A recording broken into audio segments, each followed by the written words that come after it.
பசுக்களின் புதிய பாதுகாவலர்களாக உருவெடுத்துள்ள பாஜகவினர் இந்தியாவில் பசுக்களின் பெயரால் மனிதர்களை அடித்துக் கொள்ளும் ஒரு ஆபத்தான கலாச்சாரத்தை உருவாக்கியுள்ளனர். நரேந்திர மோடி பதவிக்கு வந்த இந்த 5 ஆண்டுகளில் பசு பாதுகாவலர்கள் என்ற பெயரில் நடமாடும் பசு குண்டர்கள் நாடு முழுவதும் 118 பேரை அடித்தே கொலை செய்திருக்கின்றார்கள். இவர்கள் அத்தனை பேரும் இஸ்லாமியர்கள் மற்றும் தலித்கள். மாட்டிறைச்சி சாப்பிடுவது பாரதிய ஜனதா ஆட்சிக்கு வந்த பிறகு உருவான புதிய பழக்கமல்ல. அது பல்லாயிரம் ஆண்டுகளாக இங்கே நடைமுறையில் இருக்கும் ஒரு உணவு பண்பாடு. மேலும் மாட்டிறைச்சியை இஸ்லாமியர்கள் மட்டும் உண்பதில்லை, கணிசமான இந்து மக்களும் உண்கின்றார்கள். இருப்பினும் பசு ஒரு புனிதம் என்று சொல்லி இந்துத்துவ குண்டர்கள் மாட்டிறைச்சி கொலைகளை நிகழ்த்துகின்றனர். 2015ஆம் ஆண்டு மே மாதத்தில் ராஜஸ்தான் மாநிலத்தில் இறைச்சிக்காக மாடுகளை ஏற்றி சென்றதாக கூறி அப்துல் குரோசி என்பவர் படுகொலை செய்யப்பட்டார். அதே ஆண்டு செப்டம்பர் மாதத்தில் ஊபியில் உள்ள தாத்ரி என்ற பகுதியில் வீட்டுக்குள் மாட்டிறைச்சி சமைத்து சாப்பிட்டதாக கூறி முகமது அக்லக் என்ற முதியவரை அடித்தே கொன்றது பசு பாதுகாப்பு படை. அக்லக் படுகொலை நாடு தழுவிய விவாதமான பிறகு அதை பற்றி விசாரிக்க ஒரு குழு அமைத்தது. அந்த குழு அக்லக்கை கொலை செய்த கொலையாளிகள் குறித்து விசாரிப்பதற்கு பதிலாக அக்லக் சாப்பிட்டது மாட்டிறைச்சியா இல்லையா என்று ஆய்வு செய்து கடைசியில் அது மாட்டிறைச்சியே இல்லை என்று அறிவித்தது. அதே 2015 அக்டோபரில் காஷ்மீர் மாநிலத்தில் மாட்டிறைச்சி வைத்திருந்ததாக கூறி ஒருவரை பெட்ரோல் குண்டு வீசி கொலை செய்தார்கள். 2016 ஜனவரியில் மத்திய பிரதேச மாநில ரயில் நிலையம் ஒன்றில் மாட்டிறைச்சி வைத்திருந்ததாக சொல்லி ஒரு கணவன் மனைவி மீது கொலைவெறி தாக்குதல் நடத்தப்பட்டது. 2016ஆம் ஆண்டு ஜார்க்கண்ட் மாநிலத்தில் நடந்தது நினைத்து பார்க்க இயலாத கொடுமை. மாட்டிறைச்சி வைத்திருந்ததாக கூறி 3 இஸ்லாமிய இளைஞர்களை சிறைபிடித்து கொடூரமாக அடித்து மூவரையும் தூக்கிலிட்டு கொலை செய்தது பசு பாதுகாவலர்கள் என்ற கொலைவெறி படை. இப்படியாக நீளும் இந்த பசு குண்டர்களின் தாக்குதலில் ஹரியானா, ராஜஸ்தான், குஜராத் என எந்த மாநிலமும் தப்பவில்லை. கொலைவெறியோடு தாக்குவது, நிர்வாணப்படுத்தி அடிப்பது, இவற்றை வீடியோ எடுத்து சமூக ஊடகங்களில் உலவ விடுவது என குரூர மனம் படைத்த சைக்கோக்களைப் போலவே இவர்கள் நடந்து கொண்டனர்.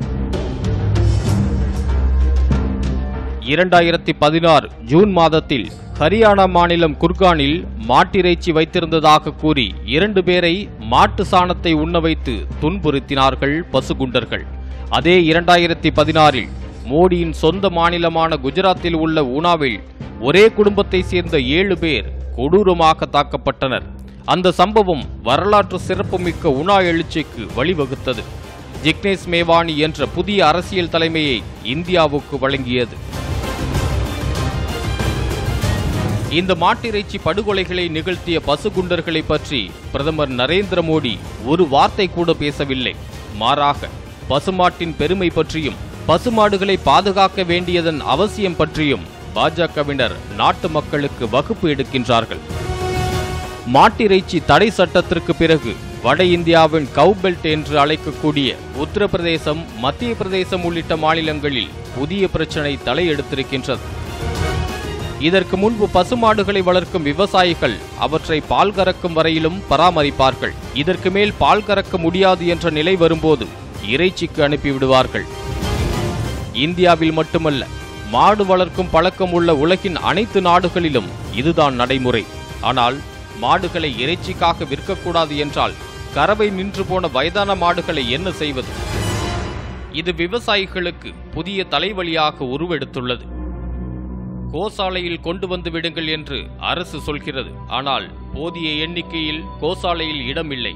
இதனால் வீட்டில் வைத்தே பராமரிக்க வேண்டிய கட்டாயம் ஏற்படுகிறது. எந்த பலனும் இல்லாமல் ஒரு மாட்டுக்கு எத்தனை காலம் செலவழித்துக் கொண்டிருக்க முடியும்? கடந்த காலத்தில் அது கொடுத்த பலனை எண்ணி நன்றி கடனாக இப்போது தீவனம் வாங்கி போட வேண்டும் என்று இதை அணுக முடியாது. இந்த வயதான மாடுகளின் புதிய தலைமுறை கன்றுகளை பராமரிப்பதற்கு அந்த விவசாயிக்கு வருமானம் வேண்டும். ஆகவே வயதான மாடுகளை இறைச்சிக்கு அனுப்புவது ஒரு தவிர்க்க முடியாத நடவடிக்கை.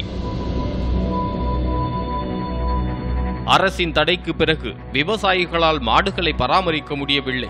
உத்தரப்பிரதேசம் போன்ற மாடுகள் அதிகமுள்ள மாநிலங்களில் விவசாயிகள் வேறு வழியின்றி வயதான மாடுகளை தெருக்களில் விட்டுவிடுகிறார்கள். இப்படி கைவிடப்பட்ட மாடுகள் சாலைகளிலும் வீதிகளிலும் சுற்றித் திரிகின்றன. பசி எடுக்கும் போது அருகில் இருக்கும் விவசாய நிலங்களில் புகுந்து பயிர்களை சாப்பிடத் தொடங்கிவிடுகின்றன.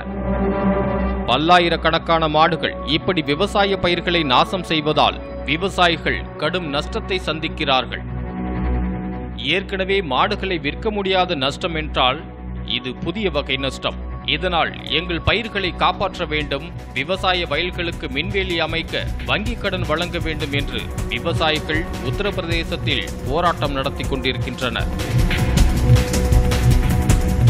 பால் கறக்காத ஒரு பசுமாட்டை பராமரிப்பதற்கு ஒரு ஆண்டிற்கு 17,000 ரூபாய் செலவாகும்.